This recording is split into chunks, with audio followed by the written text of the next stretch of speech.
Learning a new skill can be a challenging and frustrating process. Today I wanted to go over the steps of the learning process that are applicable to all skills, from kinetic skills such as sports, mental skills like math and science, or even creative endeavors. Hey y'all, my name is Kize, and on this channel I've done a lot of skill learning challenges.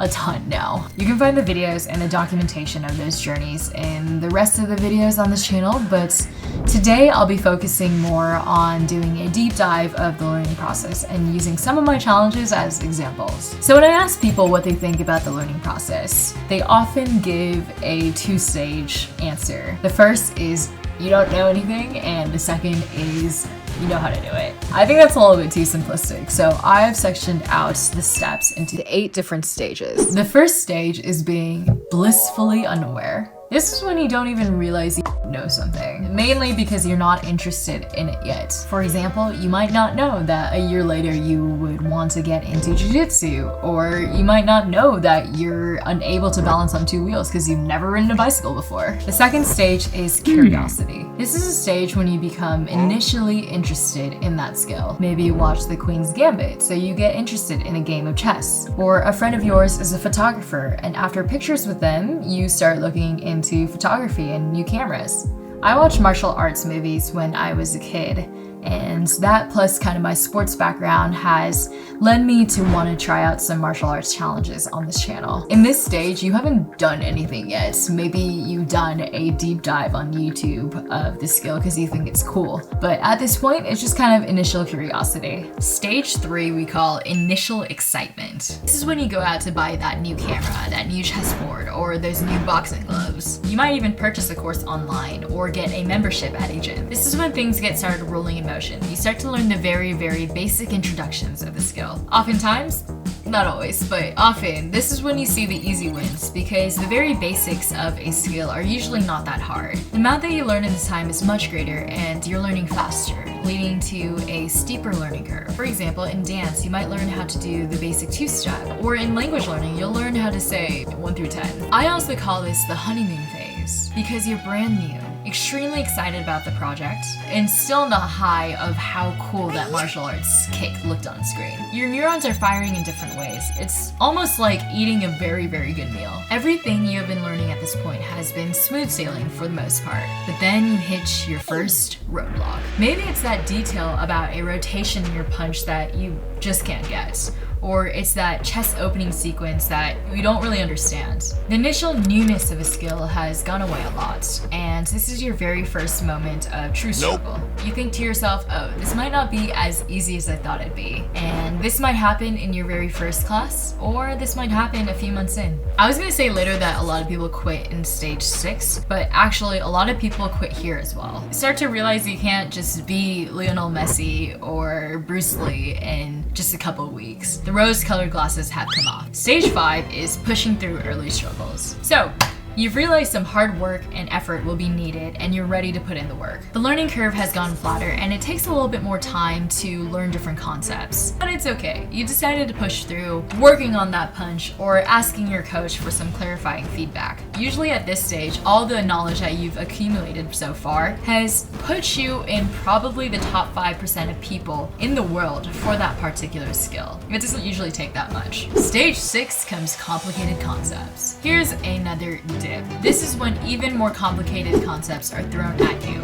In math, this might be going from basic algebra to calculus. In language learning, this is when you get into the weeds of weird grammar rules. In basketball, you're not in the local league anymore. You're trying to get faster and stronger and better. We're going to the NBA. Usually the learning curve just gets flatter and flatter because it just takes a longer time to learn more complicated concepts. After that, it's just a continuous process of ups and downs. Not understanding concepts, being stuck in one place, or even injuries can slow your process down. You might feel like you're progressing 2 steps and then you have to take a step back. Or some days you might just feel like you're a total beginner again and you don't know what you just did with all that time. I've had days where I've had those frustrating thoughts as well. That's the dip. On the other hand, you level up here as well. Sometimes things will just click in a moment of realization, and you might suddenly get better in just 1 second. Or it might take months. It's a process of ups and downs. Quick side note, if you're in a plateau or dip, a very good tip is take a break. Personally, for my learning journeys, I know that breaks are very important. For example, when I started Taekwondo in college, I struggled a lot with my side kick and I just couldn't get it. But then after months of traveling and not being able to practice that much, I came back to Taekwondo and I could just naturally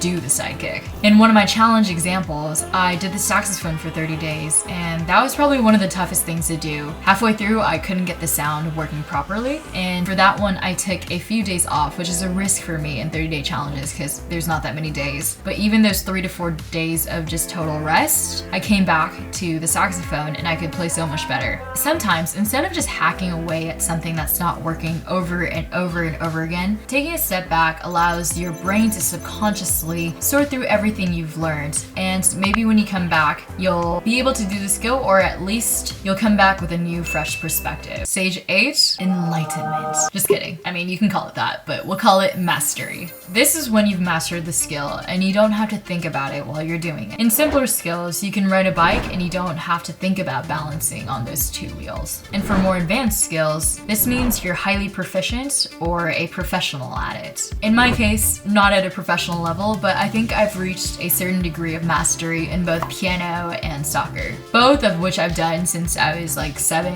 and 5 years old. I'm not thinking about how to move my fingers when I'm playing the piano, and I'm not thinking about how to use my leg to kick a ball when I'm playing soccer. I'm just doing it. Doing this unconsciously frees up my cognitive power to allow me to add in my own style while I'm playing. So what people want in stage 2, the curiosity stage, they want stage 8, mastery. But this is a very common, unrealistic expectation. You have to go through stage 3, stage 4, stage 5, stage 6, stage 7 to reach stage 8. And one more bonus stage, if you wanted to go a step further, the final stage is the legends. This is the top 0.001% of performers in that particular skill. The masters of the masters. Roger Federer of tennis, Messi for soccer, Carlsen of chess, Michael Jordan of basketball, Justin Bieber or Taylor Swift of the pop music world. Some of those might have been controversial statements. Out of all the professionals, all the masters, you're considered the best, or at least one of the best in the world. Almost so good at that skill, you're considered inhuman. Is that a word? Inhuman? Those are the stages. Total recap. You're the average Joe living their life in a 9 to 5.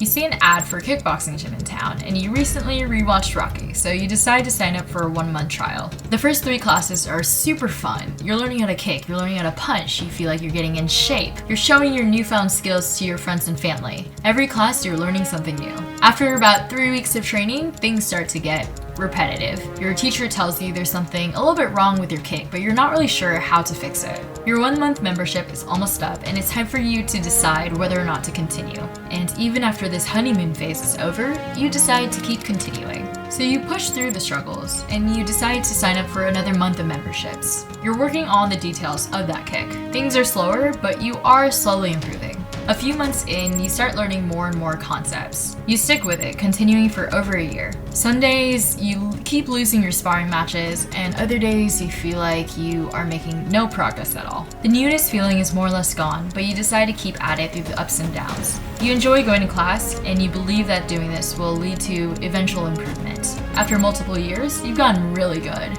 even participating and winning a couple fights. Your confidence is high and you truly enjoy that skill. And if you're one of the few talented, hardworking, lucky ones, then you become one of the legends. So to summarize, the learning process can be divided into these steps. There will be some exceptions. For example, when I did my gaming challenge, League of Legends had a very high learning curve from the very start. And things like spinning a basketball will have a different time period than actually playing basketball. The duration of time that each individual person spends on each stage will differ, but I find that more or less all learning processes go through this roadmap. So this was more steps than what can be conventionally found online. Why is it so important to break down the steps into these mini categories? The biggest reason is that it helps shield you from both disappointment and discouragement. It's important to recognize where you are in the process, and also that you must go through every single stage when you're learning something new. For example, if you're in the honeymoon phase, expect to hit that first struggle sooner or later. If if you're in a growth phase and then you suddenly hit a dip or even a long plateau, take a break. Sooner or later, you'll hit that growth stage again. Knowing that this is all a natural part of the process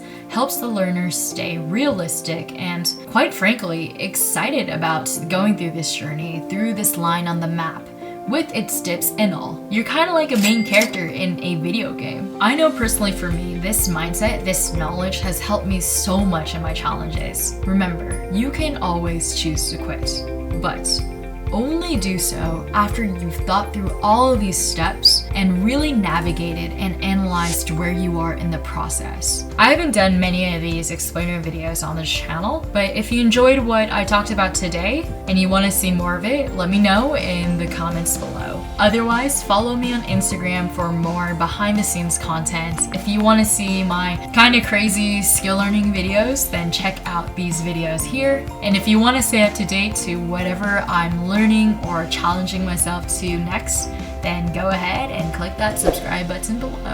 Happy learning! Bye!